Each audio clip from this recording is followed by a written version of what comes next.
الحمد لله الذي أنزل القرآن وجعله أصل العلوم وعلم الإنسان ما لم يعلم. نحمده سبحانه على أن هيأ لنا أبواب الخيرات، ونسأله أن يثبتنا على ذلك إلى أن نلقاه وهو راض عنا، غير مبدلين ولا مغيرين ولا مفتونين، اللهم آمين. وأشهد أن لا إله إلا الله وحده لا شريك له، وأشهد أن محمدا عبد الله ورسوله وصفيه وخليله، صلى الله عليه وعلى آله وصحبه وسلم. Louange à Allah qui a révélé le Coran et en a fait la source des sciences et qui a enseigné à l'homme ce qu'il ne savait pas. Nous le louons pour nous avoir ouvert les portes des bienfaits et nous lui demandons de nous raffermir sur cela jusqu'à ce que nous le rencontrions.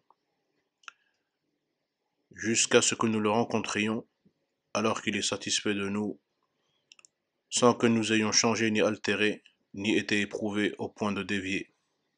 Et j'atteste qu'il n'y a de divinité digne d'adoration si ce n'est Allah, seul, sans associé. Et j'atteste que Mohammed est le serviteur d'Allah, son messager, son élu et son bien-aimé. Sallallahu alayhi wa ala alihi wa sahbihi wa sallam.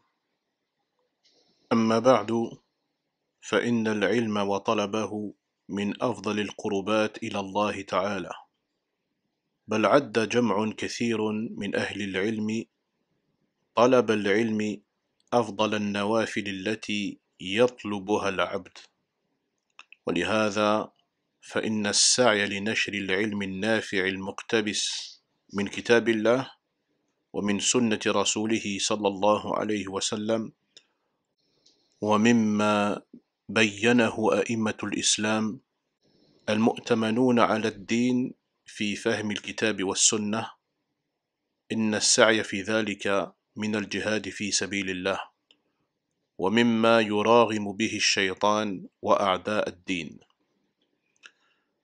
Ceci dit, sache que la science et sa quête font partie des meilleures œuvres par lesquelles on se rapproche d'Allah Ta'ala. Nombreux sont les savants qui ont considéré la recherche de la science comme la meilleure des œuvres surérogatoires que le serviteur puisse entreprendre. C'est pourquoi œuvrer à la diffusion et la propagation de la science utile, celle qui est tirée du livre d'Allah, de la sunna de son messager sallallahu alayhi wa sallam, et de ce qu'ont clarifié les imams de l'islam dignes de confiance dans leur compréhension du livre et de la sunna.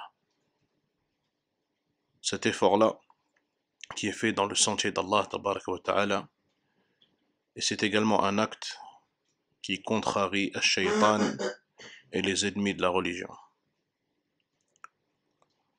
وهذا لا شك حاصل لأن أهل العلم في كل زمان وفي كل مكان هم الذين يرثون الأنبياء، وإذا كانوا هم ورثة الأنبياء فإن ذلك يعني أنهم القائمون بأعباء الدين، فكلما ازداد العلم ازداد الخير، وإذا قل العلم كثرت الجهالة وكثر الشر.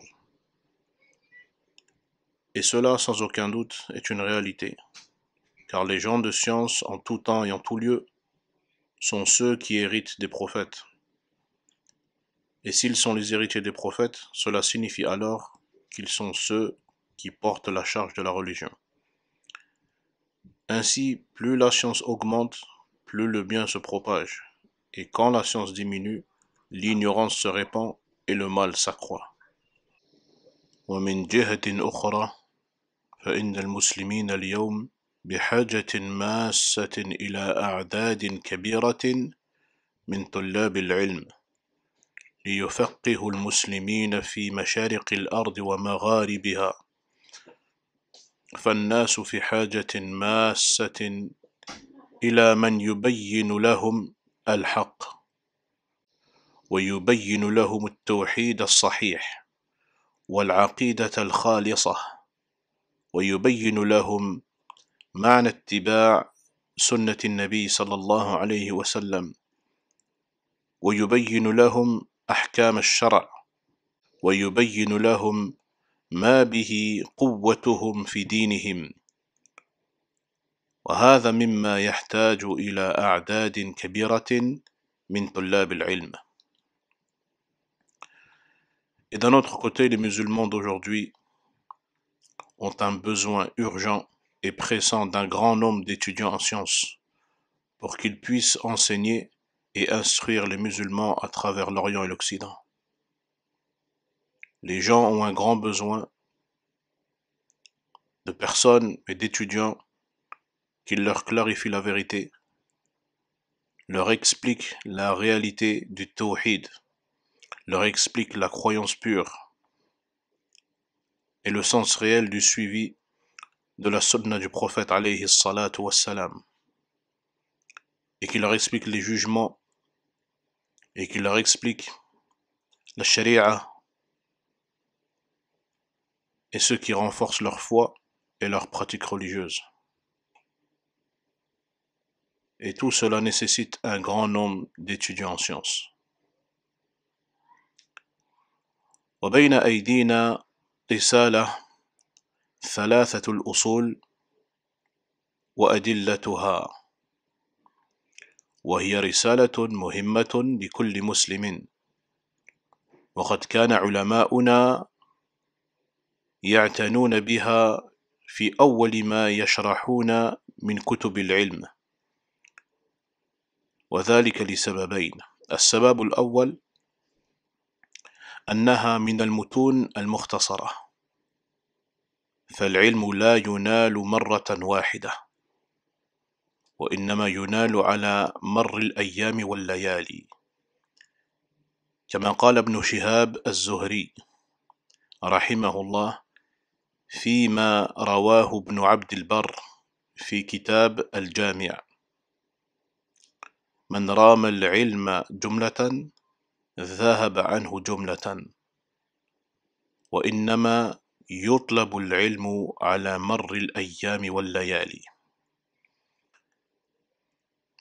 Devant nous et entre nos mains se trouve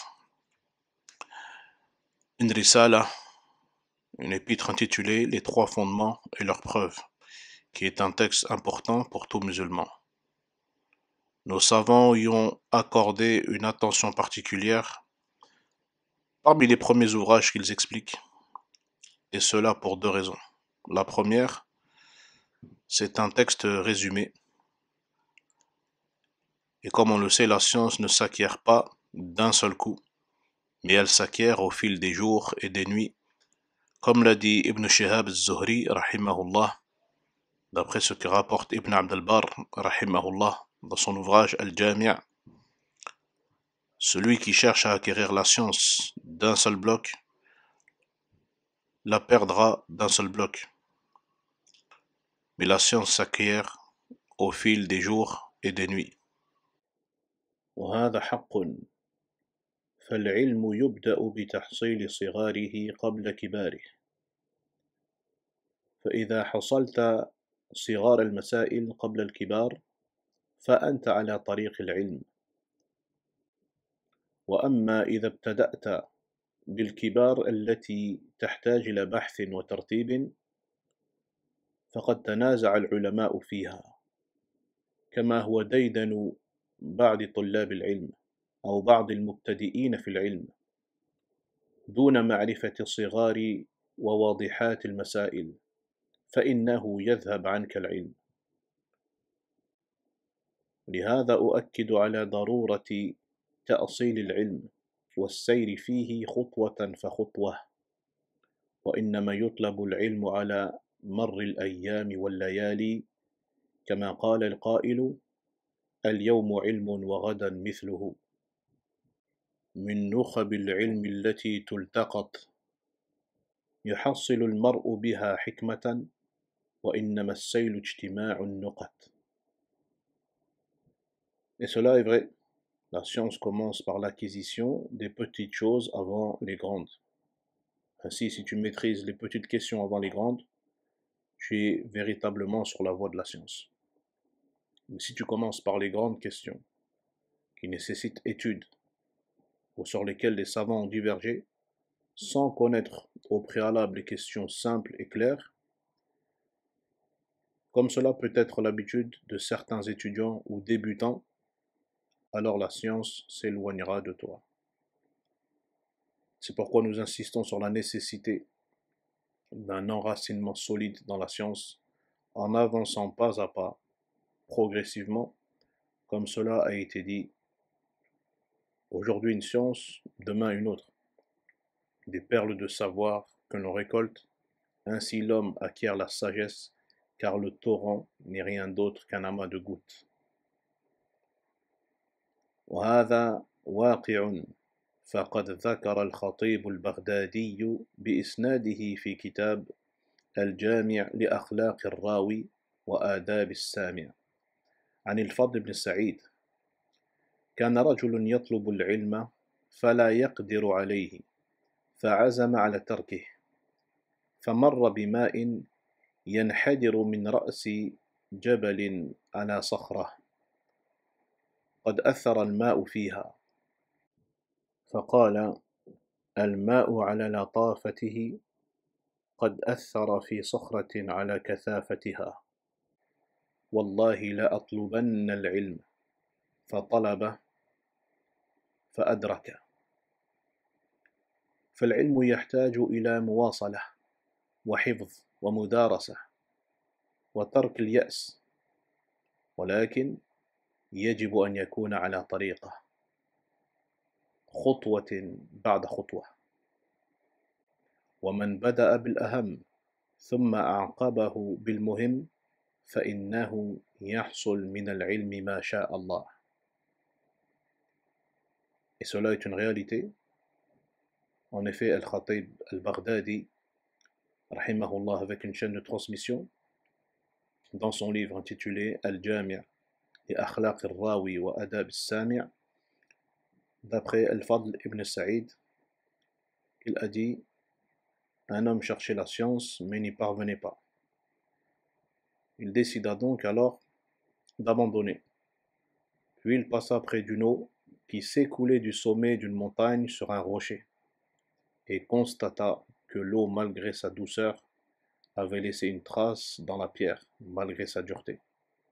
Il dit alors: par Allah, si l'eau a pu marquer la roche, alors moi aussi je poursuivrai la recherche de la science. Il reprit cette quête et il atteignit son but. La science a donc besoin de continuité, de mémorisation, de révision et d'un cœur qui ne désespère pas. Mais elle doit être abordée pas à pas, avec un ordre et sagesse. Celui qui commence par ce qui est le plus important, puis poursuit avec ce qui est important, récoltera de la science ce qu'Allah lui a permis d'obtenir.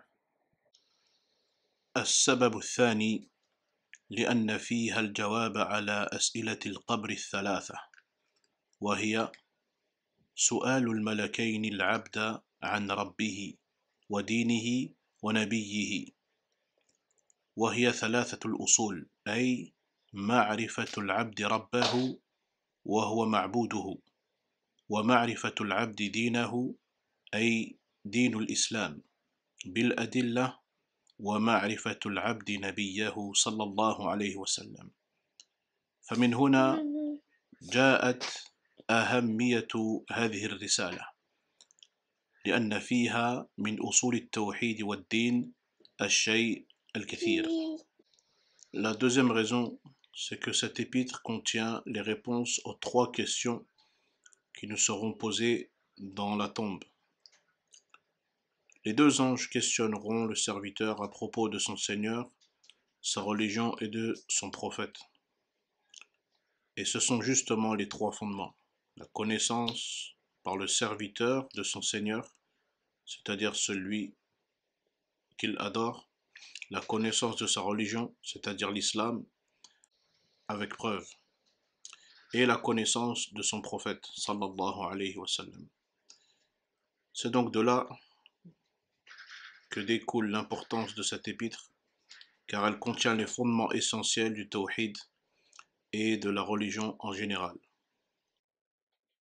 ولهذا ينبغي لنا أن نحرص على هذه الرسالة تعليما لها للعوام وللنساء في البيوت والأولاد ونحو ذلك على حسب مستوى من يخاطب بذلك.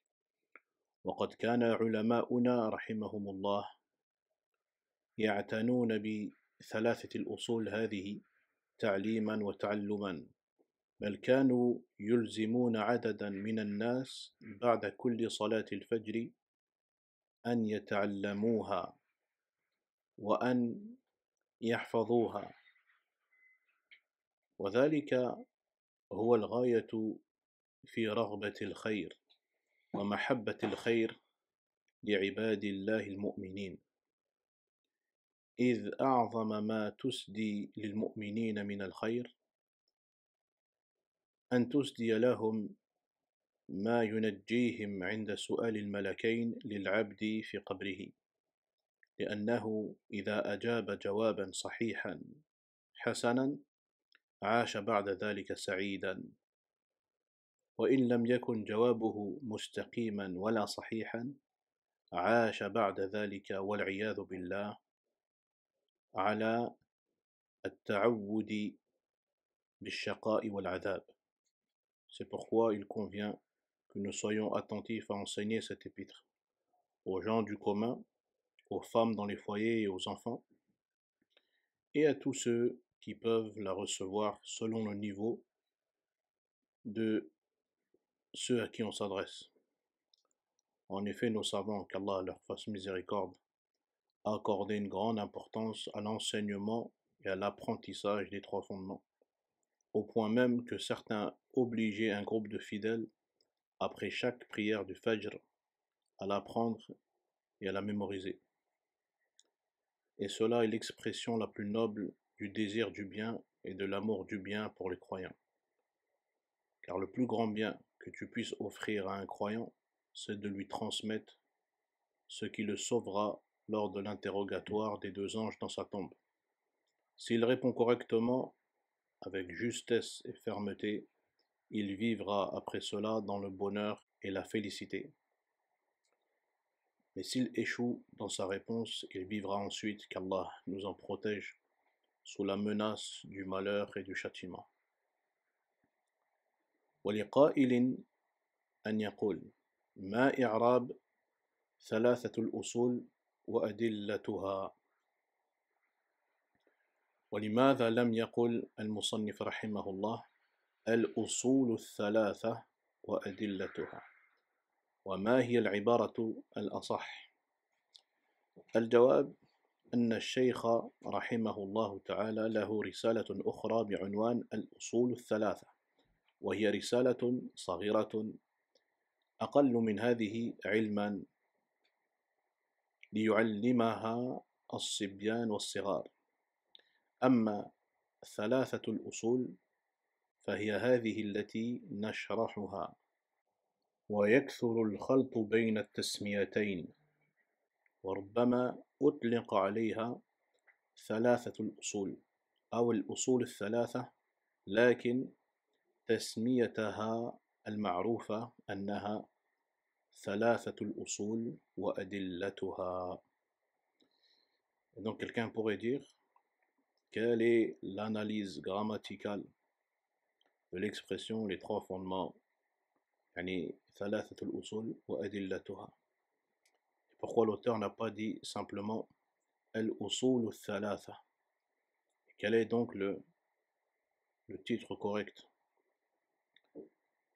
En réalité, le Cheikh rahimahullah a une autre risala qui s'appelle Al-Usul al-Thalatha, les trois fondements, qui est un texte plus petit que celui que nous allons étudier. Et il l'a fait pour être enseigné aux enfants et aux jeunes débutants. Quant au livre ou à l'épître Thalathatul Usul, elle fait référence au livre que nous allons expliquer, et il est plus développé et plus enrichi que le livre pour les enfants. Il arrive qu'on confonde entre les deux titres. Certains l'appellent Al-Usul al-Thalatha et d'autres l'appellent Thalathat al-Usul, mais c'est ce qui est le plus correct, Thalathatu al-Usul. إذن ما إعراب ثلاثة الأصول وأدلتها؟ ثلاثة خبر لمبتدأ محذوف تقديره هذه. إذن ثلاثة خبر مرفوع وعلامة رفعه الضمة وهو مضاف. الأصول مضاف إليه مجرور وعلامة جره الكسرة. والواو واو العطف مبني على الفتح لا محل له من الإعراب. أدلتها أدلة معطوف على ثلاثة مرفوع بالتبعية وعلامة رفعه الضمة وهو مضاف. وهاء الغائب ضمير متصل مبني على السكون في محل جر مضاف إليه. هذا والله أعلم. اللهم صل على نبينا محمد وعلى آله وصحبه ومن والاه.